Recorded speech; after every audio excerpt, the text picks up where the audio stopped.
After I recorded yesterday's episode, I tried this new link building tool. I've talked about it before. It's not really new, but I never bought the paid tier, and I bought it after getting myself hyped up about it on the newsletter. I mentioned it on my newsletter today, talked about it on a podcast from a day or two ago. This tool, featured.com. And I'm excited because I think it's going to make link building, SEO link building, and just getting press really, really easy, and it's cheap. Like, for the value that it seems like I'm going to get, it's cheap. I've used the free tier of featured.com, and I checked. When I talked about it before, I hadn't actually checked. I said my success rate was 1 out of 3. Turns out my success rate is 3 out of 4. Way better, 75%. So I bought the paid tier. I'm going to try it, I think, this next month. If what the other people are saying is true, this next month, in terms of me getting press and links to my website, will be insane. And after recording yesterday's podcast, I submitted 3 responses to journalist queries, and I'm excited to see what happens. But that's not what this episode is about. This episode, I'm going to read another article. I read an article about black hat Instagram practices yesterday. I think that episode turned out really well. And I came across another article today, which I want to read. This article is called My First $1 Online. The subtitle is Making $55,000 a month was easier than making $1. What I would tell myself if I had to restart again. I read this before recording this, and it is a really good, really good post. It's by this guy, Marc Lou. I've talked about him before. He is a must follow. If you are interested in building in public, if you are interested in getting customers, in indie hackers, in people who are killing it with their marketing, and killing it with building a personal brand and building brands around their products. This guy, Marc Lou, he's just doing so well. I personally am inspired by him, and I learned about him years ago when he was making a competing product to one of our products, Commit Club. And he sold that product, got acquired. He's just dominating right now, and he's growing really fast. To a lot of people, it seems like he came up out of nowhere, and that's because in the last year, he really figured things out. And so this is from his newsletter. And so I'm going to read this post from his newsletter. It's a short post. I think it's very inspiring, and there's some very valuable insights. So I'm just going to start My First $1 Online by Marc Lou. Although I earn $55,000 a month as a solopreneur, I'll never forget how much I struggled to make $1. It took 2 years of chaos and mistakes. Here's what I would tell myself if I had to start again. Background. I graduated from computer science in 2016. My friends applied for a job in Paris, but it didn't feel right to me. My exchange semester in Hong Kong in 2015 transformed me. I didn't know what I wanted. I just didn't want that. On a regular hangover Sunday morning, 2 p.m., I watched the Social Network movie and had an epiphany. I will be the next Mark Zuckerberg.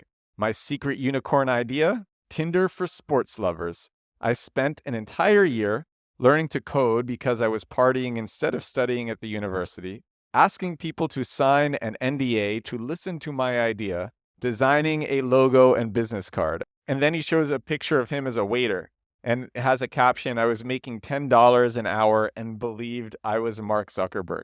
To pay the bills, I was a waiter in a restaurant in Paris. During my shift, a customer mentioned a new school to learn entrepreneurship. I was lonely, so I registered. The teacher asked how my startup would make money. I froze. How come I didn't think about this after a year of work? My app was a disaster.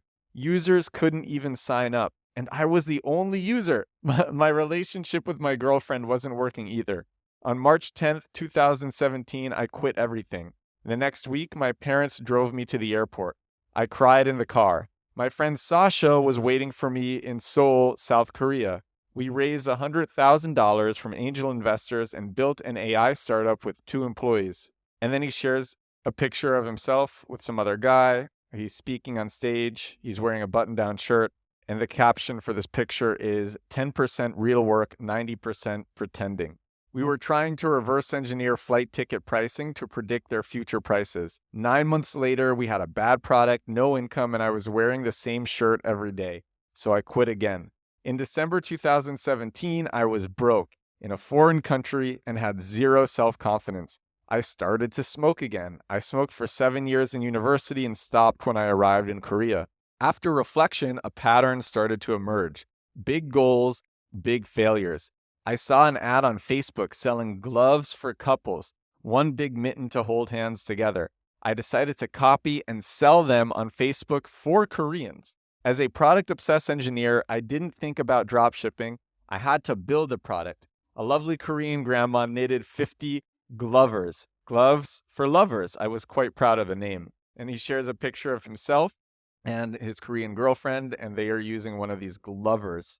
It's red and it has a heart on it, and it is just hideous. And it has the caption, "It took a month and a half to knit 50 glovers." My new Korean girlfriend helped me with the translation. I burned all of my savings on Facebook ads, a few $100s, with this video. It made 0 sales. And I watched the video. It was not bad, but a bit boring. And this guy now, he's killing it with doing some videos for his products. And it's cool that he has experience with this. It's very easy to tell. In January 2018, my 8 square meter bedroom was filled with glovers, but my bank account was empty. At $20 per piece, I had to sell them to pay the rent. My girlfriend and I went down the street every night to sell them. To brave the minus 15 degrees Korean winter, we had to drink 1 liter of beer before standing in the street for 2 hours. We would sell 2 glovers per day. I would wake up sick and coughing. What the fuck am I doing with my life? She said yes. In April 2018, I was more broke than ever, out of shape and unhealthy.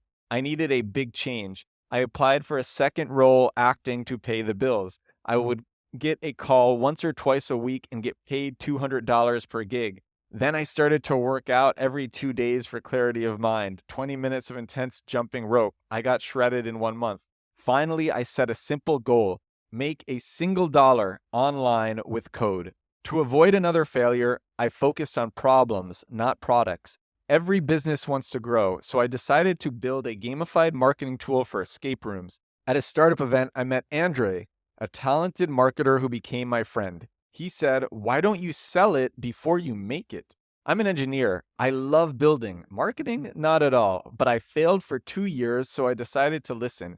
He taught me the foundations of marketing.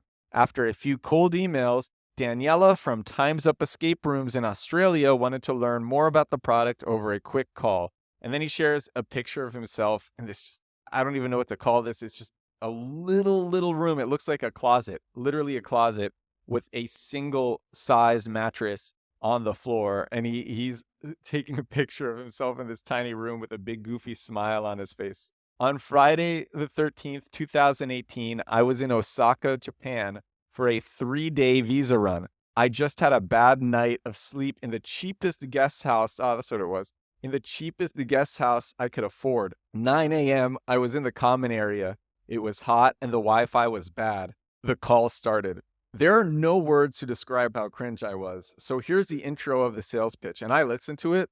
He's right. It's very cringe. He is stuttering and stumbling and stuttering and stumbling. This what he sounds like. It was very cringe. But here's what happened. After 42 minutes, Daniela said yes. By the end of the day, she subscribed to the $99 monthly plan. Yes! I went back to Korea and built the product. That call started a SaaS business called Virally Bot. It made $70,000 and it's still paying the bills, $600 per month in 2023. And then he shares the growth volume of sales for this product.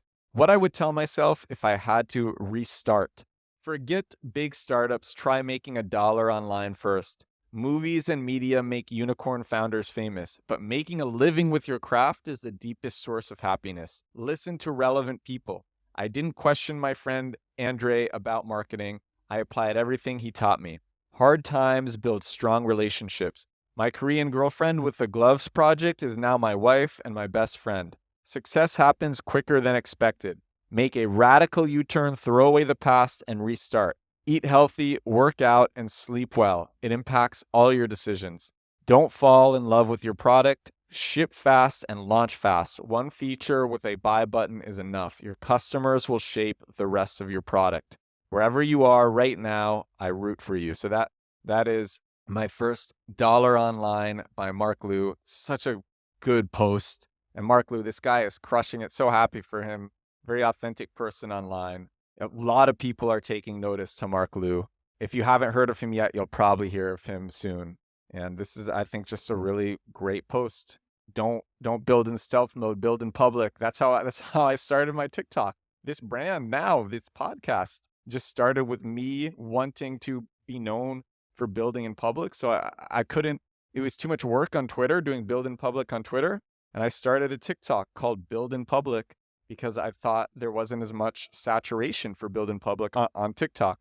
And that spiraled into this build in public. And that's what Marc Lou did. Now he's getting $55,000 a month, and it's because he builds in public. And I think by the end of the year, he'll be making a lot more. So great post, Marc Lou, shout out. And just like what Marc Lou said, wherever you are, I'm rooting for you too. This is episode 158 of The Edward Show. Thank you so much for listening. I will talk to all of you again tomorrow. I'm going to have a big cup of coffee, edit this, and make a video. It's going to be a beautiful Sunday night here in Poland. Bye now.